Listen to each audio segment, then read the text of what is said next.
बिस्मिल्लाहिर्रहमानिर्रहीम। अस्सलाम वालेकुम डियर स्टूडेंट्स। आज चैप्टर नंबर 7 अरेज का टॉपिक जो वो हमने डिस्कस करना है आज के लेक्चर में। अरेज डियर स्टूडेंट्स क्या होती हैं, आप यूं ही समझ लें कि जो अरे है वो basically group of consecutive memory locations को कहा जाता है। जिस तरह से वेरिएबल्स किसी ना किसी मेमोरी के अंदर जाके स्टोर हो जाते हैं, जितना भी हमारे वेरिएबल्स का डाटा होता है वो टेम्परेरी मेमोरी के अंदर जाके स्टोर होता है, और जो वेरिएबल्स हैं वो रैम के अंदर डिफरेंट मेमोरी लोकेशंस को रिप्रेजेंट करते हैं। लेकिन जो अरेज हैं वो कंसेक्टिव मेमोरी लोकेशंस को शो करते हैं, और ये एक ग्रुप की फॉर्म के अंदर होते हैं। यानी अरे जो है वो बेसिकली किसी एक मेमोरी लोकेशन को नहीं बल्कि कलेक्शन ऑफ मेमोरी लोकेशंस को कहा जाता है, जो कि एक ग्रुप की फॉर्म के अंदर इकट्ठी कर दी जाती हैं, और वो सारी की सारी एक दूसरे के साथ अटैच होती हैं, मिली हुई होती हैं या कंजेक्टिव होती हैं। कंजेक्टिव का मतलब यही होता है कि जो एक दूसरे के साथ मिली हुई होती है। सिंपल जो हमारे पास वेरिएबल्स होते हैं वो सिंगल मेमोरी लोकेशन को शो करते हैं, जैसा कि मैंने आपको बताया, और हर वेरिएबल का नाम भी यूनिक होता है और उसकी डेटा टाइप भी यूनिक होती है। लेकिन जो अरेज हैं वो कलेक्शन को जो वो शो करते हैं, और ये एडजेसेंट मेमोरी लोकेशंस होती हैं, यानी ऐसी लोकेशंस जो कि एक दूसरे के साथ मिली हुई होती हैं। ये सारी की सारी जो मेमोरी लोकेशंस हैं उनका एक ही नाम होता है और उनकी एक ही टाइप होती है। जो मेमोरी लोकेशंस हैं, जितनी भी मेमोरी लोकेशंस अरे के अंदर मौजूद होती हैं उनको एलिमेंट ऑफ अरे का नाम दिया जाता है, और जो टोटल नंबर ऑफ एलिमेंट्स हैं अरे में उसको हम उस अरे की लेंथ कहते हैं। बेसिकली जो अरेज का कॉन्सेप्ट है वो ये है कि फर्ज कर लें कि आपने एक प्रोग्राम बनाना है और उसके अंदर आपने 100 स्टूडेंट्स के मार्क्स इनपुट करने हैं। तो डियर स्टूडेंट्स, 100 स्टूडेंट्स के मार्क्स जब आप इनपुट करने जा रहे हैं तो इसका मतलब है कि आपको 100 वेरिएबल्स चाहिए, और 100 वेरिएबल्स चाहिए तो इसका मतलब है कि 100 वेरिएबल्स भी आपको डिक्लेयर करने पड़ेंगे। आप integer a comma B comma C comma D और इसी तरह से आप मुख्तलिफ जो वेरिएबल्स 100 जो वेरिएबल्स इस तरह से डिक्लेयर करेंगे, और वो वेरिएबल्स कंप्यूटर की मेमोरी के अंदर कहीं भी जो हो सकते हैं। फर्ज कर लें कि ये अगर एक कंप्यूटर की मेमोरी है और इसके अंदर ये ए एक वेरिएबल है, यानी ये एक मेमोरी लोकेशन है, ये एक बी एक मेमोरी लोकेशन है, ये सी एक मेमोरी लोकेशन है। बेसिकली ये जब हम वेरिएबल डिक्लेयर करते हैं तो वो रैम के अंदर डिफरेंट लोकेशंस पे जो वो क्रिएट किए जाते हैं।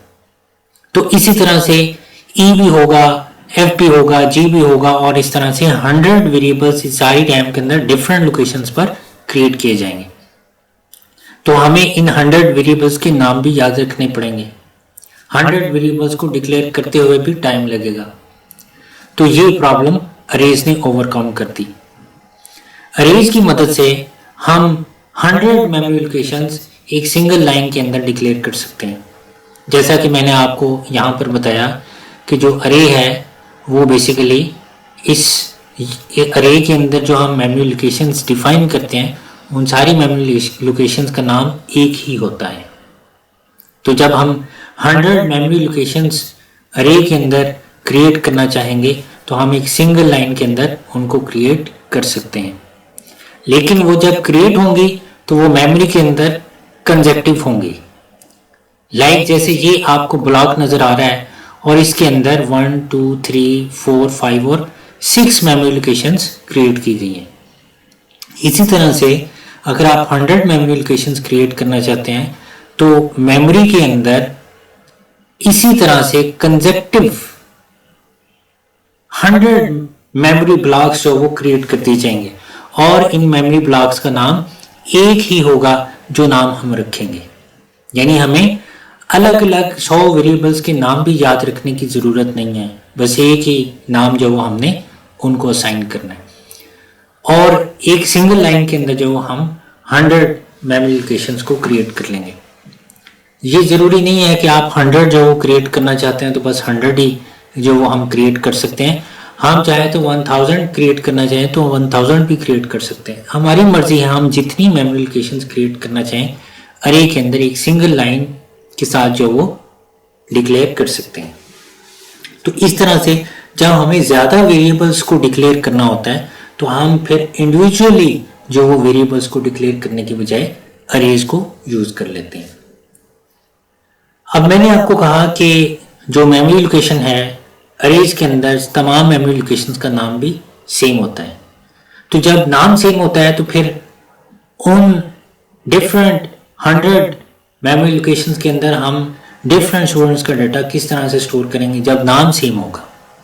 देखिए ना, हमारे पास वेरिएबल जो होता है, हम कहते हैं कि ए एक वेरिएबल है, इसको एक्सेस करते हैं ए के जरिए, तो इसमें वैल्यू स्टोर कर देते हैं। फिर बी को एक्सेस करते हैं, उसके अंदर वैल्यू स्टोर कर देते हैं। सी को एक्सेस करते हैं। तो तमाम वेरिएबल्स का नाम डिफरेंट होता है। हमें पता होता है कि हमने इसके अंदर फलां स्टूडेंट के मार्क्स स्टोर किए हैं, इसके अंदर फलां के किए हैं, इसके अंदर किसी और स्टूडेंट के मार्क्स जो वो स्टोर किए हैं। तो जब तमाम मेमोरी लोकेशंस का नाम ही सेम होगा तो उसमें डिफरेंट फिर स्टूडेंट्स के जो मार्क्स हैं वो हम कैसे जो स्टोर कर सकेंगे, कैसे आइडेंटिफाई करेंगे कि ये जो मार्क है ये किस स्टूडेंट का है। तो फिर इस प्रॉब्लम को ओवरकम करने के लिए क्या किया गया कि जो पोजीशन है उस पोजीशन को जो वो बेसिकली आइडेंटिफिकेशन के तौर पर इस्तेमाल किया गया कि ये फर्स्ट ब्लॉक है, ये सेकंड ब्लॉक है, ये थर्ड ब्लॉक है, ये फोर्थ ब्लॉक है, ये फिफ्थ ब्लॉक है, ये सिक्स्थ ब्लॉक है। यानी जो उसकी पोजीशन है ब्लॉक की, जो मेमोरी लोकेशन की पोजीशन है, उस पोजीशन को इस्तेमाल करते हुए हम इन ब्लॉक्स को एक्सेस करते हैं। तो बेसिकली ये जो पोजीशन होती है ये बाय डिफॉल्ट 0 से शुरू होती है। इसको इंडेक्स भी कहा जाता है, इसको सबस्क्रिप्ट भी कहा जाता है। तो ये देखें, ये सेकंड पैराग्राफ जो है, each element in the array is accessed with reference to its position of location. कि जो पोजीशन है हम उस पोजीशन की मदद से जो हम उस मेमोरी लोकेशन को एक्सेस करेंगे। Position is called the index और subscript. Each element in the array has a unique index. कि अरे के अंदर जितने भी ये एलिमेंट्स होते हैं हर एलिमेंट का एक यूनिक इंडेक्स होता है, यानी उसकी यूनिक पोजीशन होती है। फर्ज कर लें कि ये जो पोजीशन है ये 0th पोजीशन है। बेसिकली जो इंडेक्स है वो 0 से ही शुरू होता है और फिर ऑनवर्ड जो इंक्रीज होता चला जाता है। यानी ये 0th पोजीशन है, ये 1 है, ये 2 है, ये 3 है, ये 4 है और ये 5।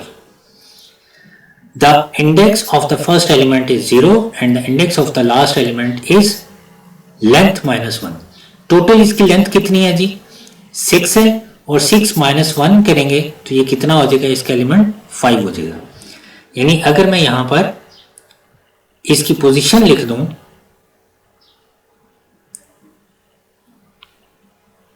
ये 0th पोजीशन पे है, ये फर्स्ट पोजीशन पे है, ये सेकंड पोजीशन पे है, ये थर्ड पोजीशन पे है ब्लॉक, ये फोर्थ पोजीशन पे है और ये फिफ्थ पोजीशन पे है।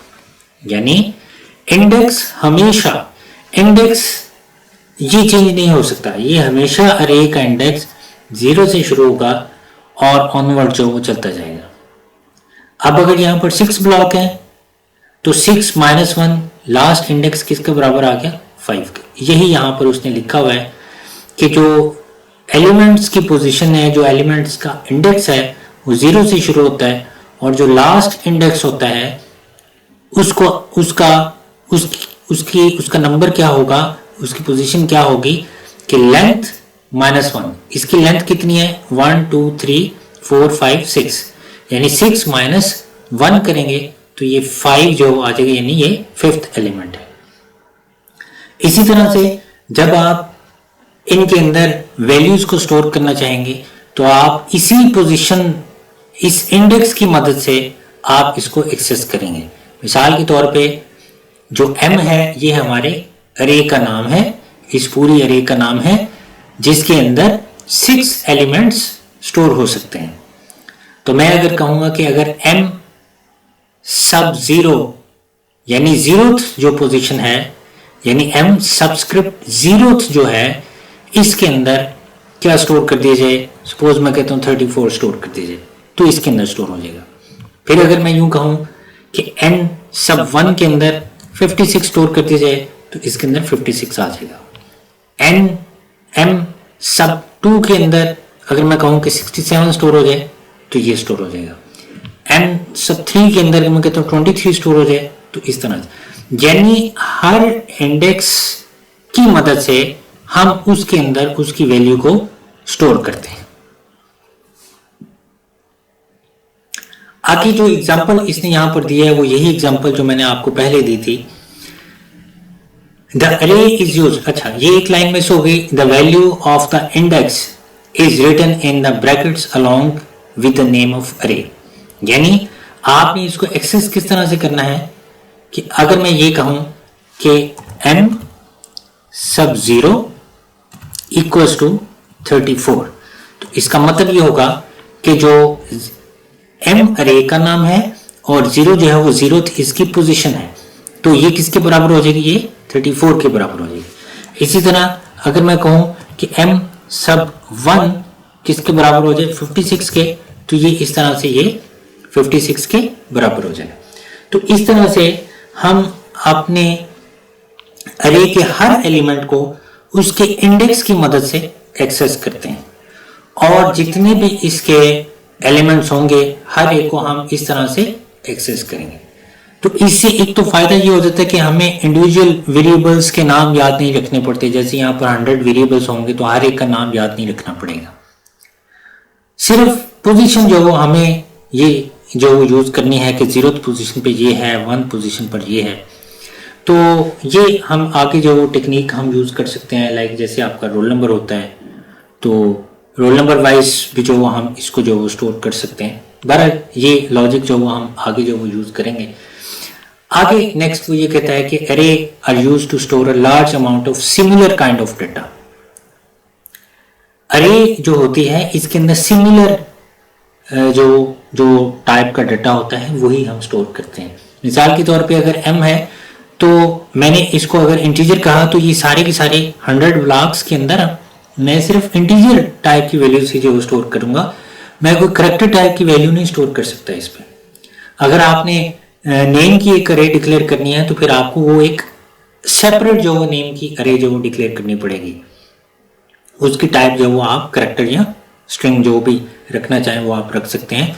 फ्लोट डेटा टाइप की अगर आपने अरे डिक्लेयर करनी तो आपको एक और जो अरे डिक्लेयर करनी पड़ेगी जिसकी डेटा टाइप फ्लोट होगी, तो उसके अंदर सारी की सारी फ्लोट की जो वैल्यूज हैं वो स्टोर होंगी।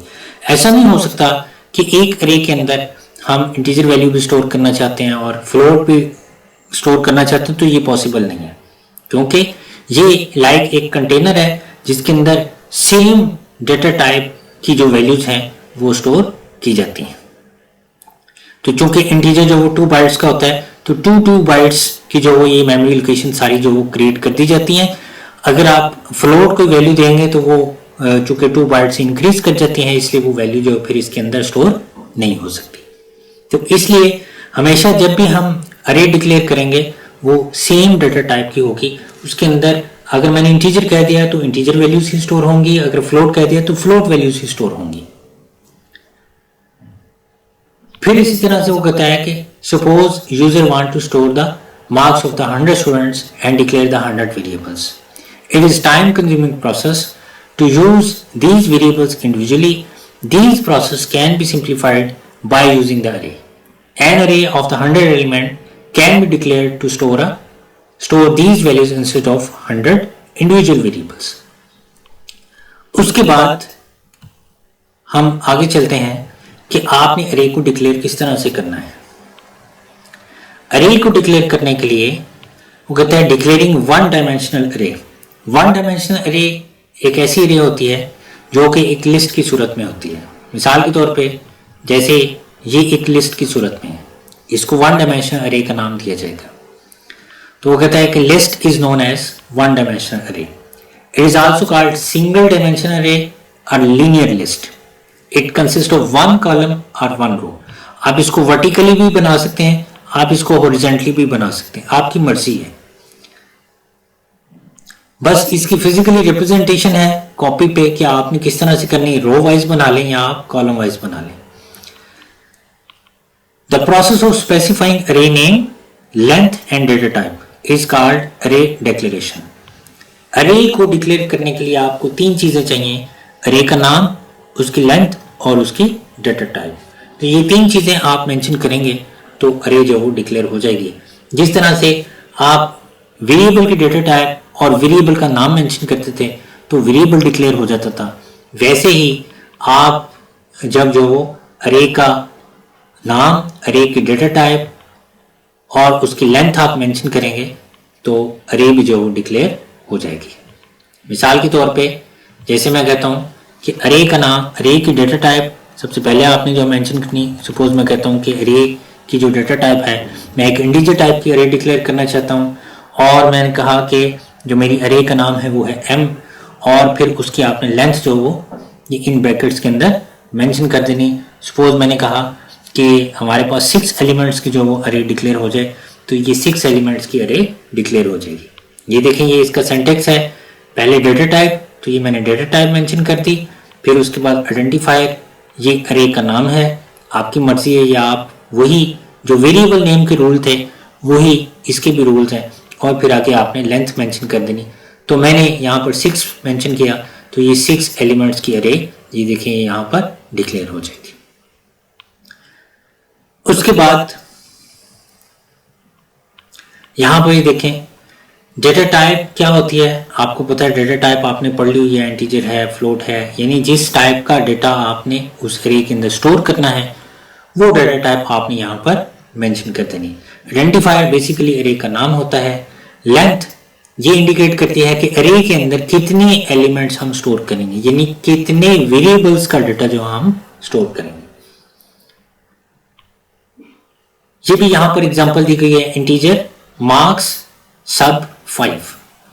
ये जो इंट है ये डेटा टाइप है, मार्क्स जो है ये अरे का नाम है और जो 5 है ये अरे की लेंथ है। ये देखें यहां पर जो आपको एक्सप्लेन किया हुआ है कि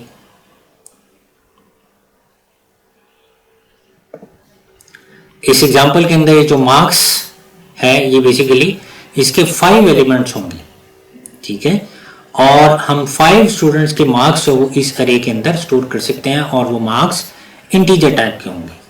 तो मेमोरी के अंदर, रैम के अंदर ये एक ब्लॉक जो वो क्रिएट किया जाएगा जिसके अंदर जो वो 5 ब्लॉक्स होंगे और हर ब्लॉक का साइज 2 बाइट होगा, क्योंकि इंटीजर जो डेटा टाइप है वो 2 बाइट जो वो रिजर्व करता है मेमोरी के अंदर।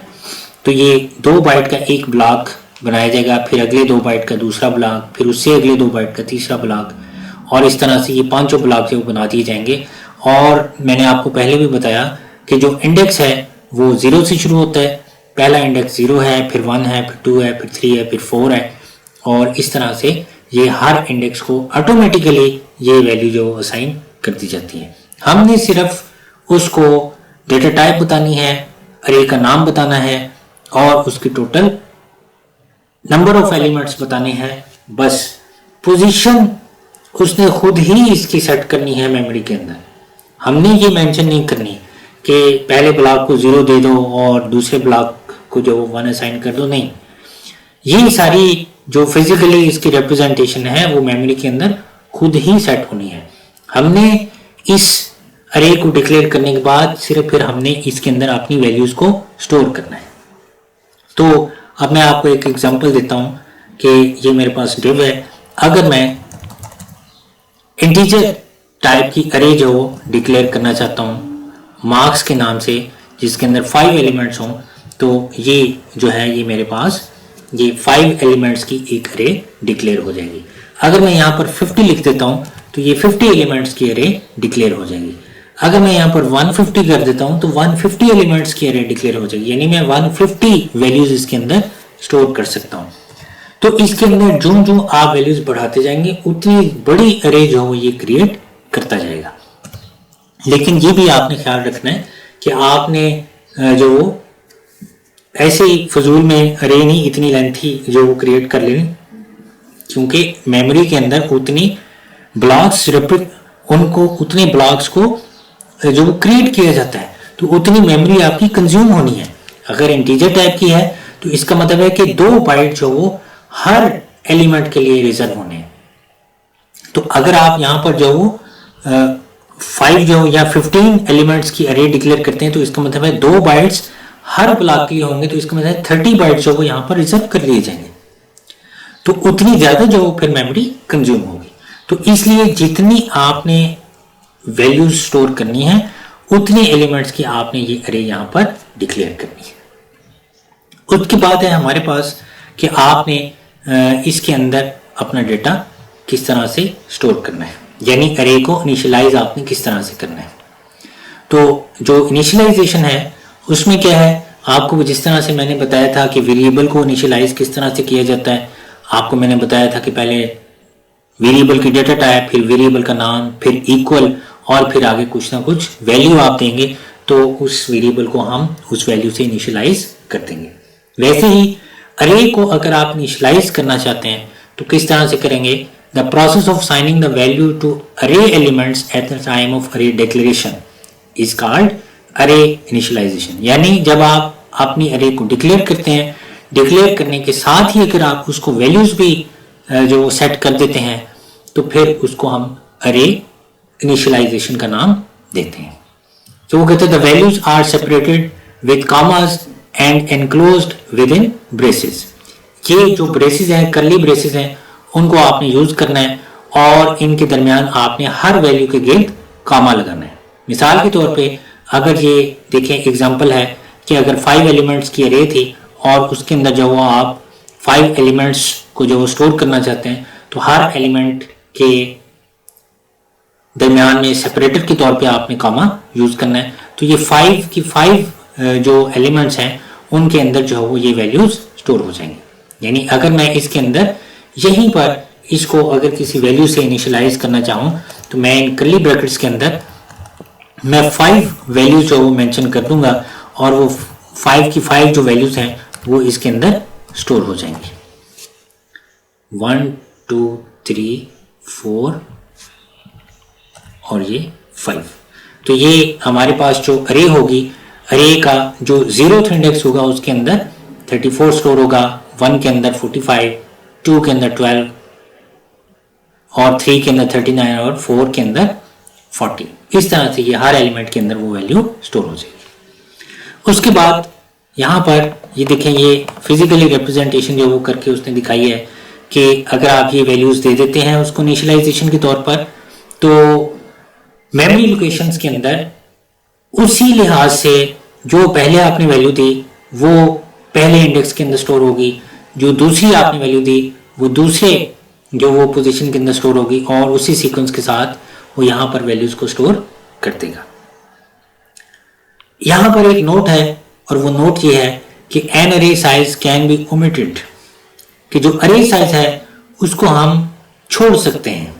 ये जो अरे साइज है अगर आपने वैल्यूज इनिशियलाइज करनी है तो हम अरे साइज को ओमिट कर सकते हैं, उसके बगैर भी ये हमारी उतनी जितनी हमने वैल्यूज दी हैं उतनी वेरिएबल्स की, उतनी वैल्यूज की, उतने नंबर ऑफ एलिमेंट्स की ये अरे जो वो डिक्लेयर कर देगा when it is initialized in the declaration as follow. ये देखिए, तो अगर मैं यहाँ पर इसको देखें कंपाइल करता हूँ, अभी ये सक्सेसफुली कंपाइल होगा, हमें किसी किस्म का कोई एरर नहीं मिलेगा क्योंकि हमने कोई आउटपुट शो नहीं की तो हमें रिजल्ट भी कोई नहीं मिला।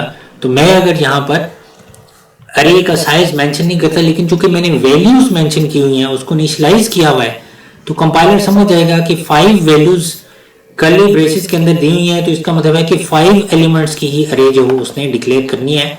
तो इस तरह से भी ये बिल्कुल सही जो आपका प्रोग्राम एग्जीक्यूट होगा, इसमें भी किसी किस्म का कोई एरर नहीं आएगा।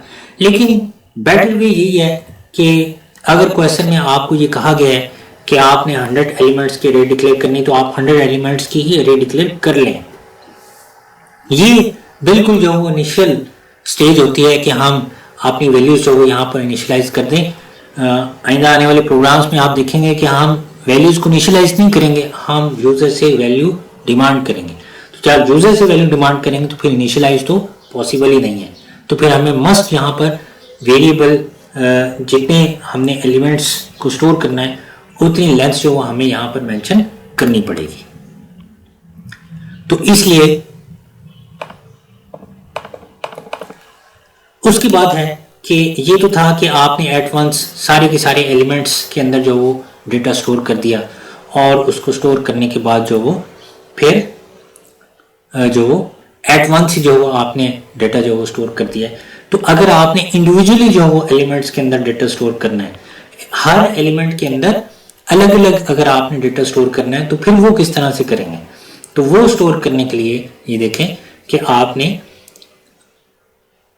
यहां पर इनिशियलाइजेशन नहीं परफॉर्म की गई, तो हर एलिमेंट को अलग अलग से एक्सेस किया गया कि इंटीजर मार्क्स अब 5, तो मार्क्स अब 0 के अंदर 20 स्टोर हो जाए, मार्क्स अब 1 के अंदर 50 स्टोर हो जाए, और इसी तरह से मार्क्स अब 2 के अंदर 70, 3 के अंदर 80 और 4 के अंदर 90। तो इस तरह हर इंडिविजुअल जो एलिमेंट के अंदर वो वैल्यू जो हो जाके स्टोर होती जाएगी। तो ये मैं ये दोनों जो एग्जांपल्स यहाँ पर कर देता हूँ। देखें, आपने अरे की अंदर ये वैल्यूज आपने स्टोर कर ली, स्टोर करने के बाद आपने इनको डिस्प्ले कैसे करना है। तो आपको पता है कि सी आउट की हमारे पास कमांड है। किसी भी वेरिएबल की वैल्यू को जब हम जो डिक्लेयर करते थे, यहाँ पर देखिए मैं एक वेरिएबल भी डिक्लेयर कर लेता हूँ e = 10। तो जब हम किसी वेरिएबल की वैल्यू को डिस्प्ले करना चाहते थे तो मैं क्या यहाँ पर लिखता था, वैल्यू ऑफ a, और फिर यहाँ पर मैं a लिख देता था तो a की वैल्यू डिस्प्ले हो जाती थी। बिल्कुल इसी तरह से ऐसे ही ये देखें, अगर आपने अरे की वैल्यू को जो डिस्प्ले करना है तो आप किस तरह से जो उसको डिक्लेयर करें, किस तरह से डिस्प्ले करेंगे, वैल्यू ऑफ अरे एट 0th इंडेक्स। ठीक है जी। और यहां पर मैं क्या लिखता हूं, मार्क्स सब 0, यानी जो 0th इंडेक्स पे जो वैल्यू है वो है 34, तो वो जो है वो वैल्यू हमें डिस्प्ले कर दी जाए। तो ये देखें, ये आपको यहाँ पर मार्क्स के स्पेलिंग ठीक नहीं थे जी, वो मैंने करेक्ट कर लिए हैं। तो आप इसको दोबारा से जो वो कंपाइल करें, तो उसके बाद यहाँ पर सेमीकोलन जो वो लगना है, देखें उसने आपको ये यहाँ पर वैल्यू ऑफ a 10 और वैल्यू ऑफ अरे एट 0th इंडेक्स 34, चूंकि हमने यहाँ पर एंड लाइन को यूज नहीं किया था तो इसलिए ये एरर आया था। ये देखें, इस तरह से आप अरे के तमाम जो इंडेक्सेस हैं उनको इसी तरह से एक्सेस कर सकते हैं। देखिए, यहाँ पर आपने 1 लिखना है, यहाँ पर आपने 2 लिखना है, यहाँ पर आपने 3 लिखना है और यहाँ पर आपने 4 लिखना है। तो ये 5 एलिमेंट्स आपके पूरे हो जाएंगे इस तरह से। ये देखिए, यहाँ पर मैं 1 कर देता हूँ, यहाँ पे 2 कर देता हूँ, यहाँ पे 3 कर देता हूँ, यहाँ पे 4 कर देता हूँ। आप इसको रन करें और रन करने के बाद देखें ये अरे के जितने भी एलिमेंट्स थे सबकी वैल्यूज जो वो यहाँ पर आ गई। क्योंकि हमने यहाँ पर एंड लाइन नहीं लगाया इसलिए यहाँ पर इसको आप कॉपी पेस्ट कर लें और फिर आप इसको यहाँ पर कॉपी करने के बाद पेस्ट कर दें। अब मैं इसको रन करता हूँ तो ये देखें, ये अरे के जितने भी एलिमेंट्स थे सारों की वैल्यूज जो वो हमें यहाँ पर डिस्प्ले कर दी गई। तो डियर स्टूडेंट्स, अब देखें मैं यहाँ पर इसको रिमूव कर देता हूँ ताकि आपको पता चले कि जब हमने अरे को इनिशियलाइज कर दिया है तो इनिशियलाइज करने के बाद हमें यहाँ पर उसकी टोटल लेंथ जो वो मेंशन करने की ज़रूरत नहीं होती। अगर आप नहीं भी मेंशन करते तो भी जो अरेस उतनी एलिमेंट्स की जो क्रिएट कर दी जाती है, और क्रिएट करने के बाद जो हमें टोटल वैल्यूज जो उसकी डिस्प्ले कर दी जाती हैं। इसी तरह से मैं एक और जो अरे डिक्लेयर कर लेता हूँ, और वो मैं फ्लोट जो डेटा टाइप की जो अरे डिक्लेयर करता हूँ एफ के नाम से, और मैं इसको बताता हूँ कि ये 4 एलिमेंट्स की अरे होगी। और उसके बाद फिर मैं इसके अंदर इंडिविजुअली जो यानी अगर इंडिविजुअल इंडेक्स के अंदर अगर आपने वैल्यूज यूज करनी है तो आप इंडिविजुअल इंडेक्स को भी जो इस तरह से स्टोर कर सकते हैं। sub2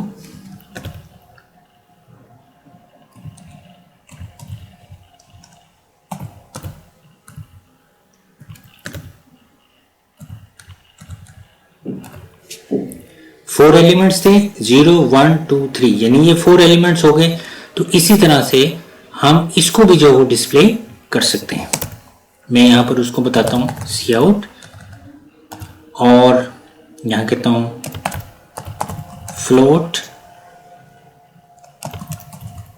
array values and line, और उसके बाद इसी को मैं कॉपी पेस्ट कर लेता हूं, और यहां पर मार्क्स की बजाय हमने चूंकि एफ के नाम की एरे ली है, इसलिए एरे का नाम जो हम यहां पर चेंज कर देंगे। तो फिर वैल्यू फॉर एट 0, ठीक है जी। आप इसको रन करके देखें तो इसमें पहले जो हमें ये देखें उसने इंटीजर टाइप की जो एरे हमने डिक्लेयर की थी उसकी वैल्यूज डिस्प्ले कर दी हैं, फिर फ्लोट एरे की वैल्यूज का जो ये मैसेज आया, और फिर उसके बाद जो फ्लोट वैल्यूज थी उनको उसने डिक्लेयर कर दिया। तो डियर स्टूडेंट्स, ये सिंपल सा आज आपका जो लेक्चर था कि आपने एरे को डिक्लेयर किस तरह से करना है, उसको इनिशियलाइज किस तरह से करना है, एट वंस अगर आप इनिशियलाइज करना चाहते हैं वो कैसे करेंगे, इंडिविजुअली अगर आप इनिशियलाइज करना चाहते हैं वो कैसे करेंगे, और फिर आपने अपनी उस अरे को अगर डिस्प्ले करना है, अरे के एलिमेंट्स को अगर आपने डिस्प्ले करना है तो वो आपने किस तरह से करना है, इसकी आपने प्रैक्टिस करके देखनी है, और खुद से भी कुछ जो अरे डिफरेंट डेटा टाइप्स की जो डिक्लेयर करके देखें, तो फिर आपको पता चलेगा कि किस तरह से जो हम अरेज को यूटिलाइज करते हैं। हम इसके इंडेक्स की मदद से जो इसको एक्सेस करते हैं, उसको जो आउटपुट के तौर पर अगर आप देखना चाहते हैं तो आप इस तरह से कर सकते हैं। यही वर्किंग, ये जो इनिशियलाइजेशन आपने परफॉर्म की है, अगर आप इनिशियलाइजेशन नहीं करना चाहते, अगर आप जो सी इन की स्टेटमेंट यूज करना चाहते हैं तो आप वो भी इस्तेमाल कर सकते हैं। मिसाल के तौर पे मैं एक और इंटीजर टाइप की अरे डिक्लेयर कर लेता हूं रोल नंबर के नाम से। लेट्स सपोज मैं 3 एलिमेंट्स की अरे डिक्लेयर कर लेता हूं। तो अगर आप 3 स्टूडेंट्स के रोल नंबर जस्ट आप एंटर करना चाहते हैं तो वो आप किस तरह से करेंगे, अगर सी इन के जरिए आप करना चाहते हैं तो देखिए सबसे पहले cout की command, enter, first roll number, और फिर उसके बाद सी इन में आप इसको किस तरह से लिखेंगे, रोल सब 0, क्योंकि 0th इंडेक्स है ना पहले। फिर उसके बाद cout, enter, second roll number, और सी इन रोल सब 1। और इसी तरह से मैं इसी लाइन को कॉपी पेस्ट कर लेता हूं, थर्ड रोल नंबर, और यहां पर रोल सब 2। तो इस तरह से सी इन की मदद से हम हर एलिमेंट के अंदर जो वैल्यूज अपनी मर्जी की जो स्टोर कर सकते हैं। और फिर इसी तरह से अगर आपने उसको जो डिस्प्ले करना है तो आप उसको जो डिस्प्ले भी कर सकते हैं। सी आउट की कमांड दें, list of roll numbers in roll array, ठीक है जी। और उसके बाद आप सी आउट लिखें, इसमें लिखें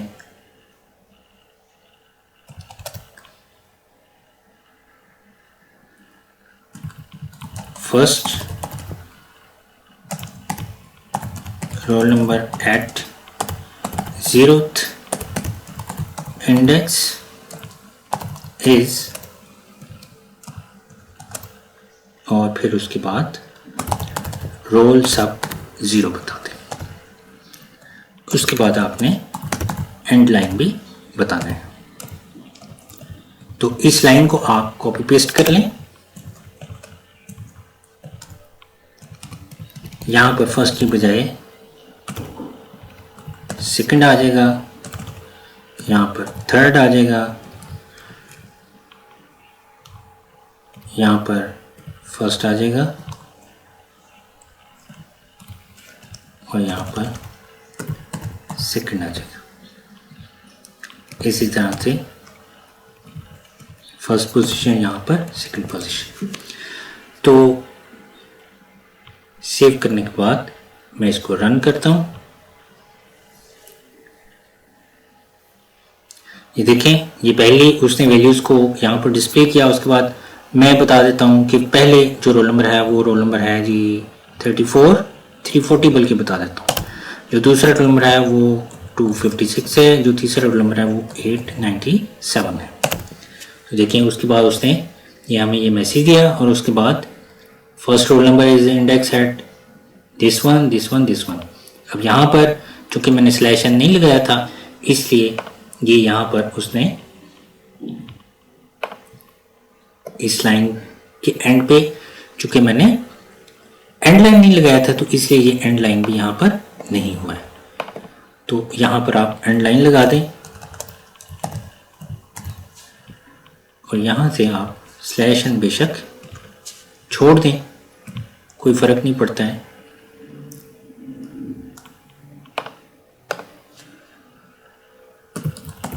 टू 34 345 667, तो ये देखिए, ये सारे जो उसने यहाँ पर मेंशन कर दी। तो स्टूडेंट्स, अगर हम इनिशियलाइज करना चाहते हैं, हम इनिशियलाइज भी कर सकते हैं।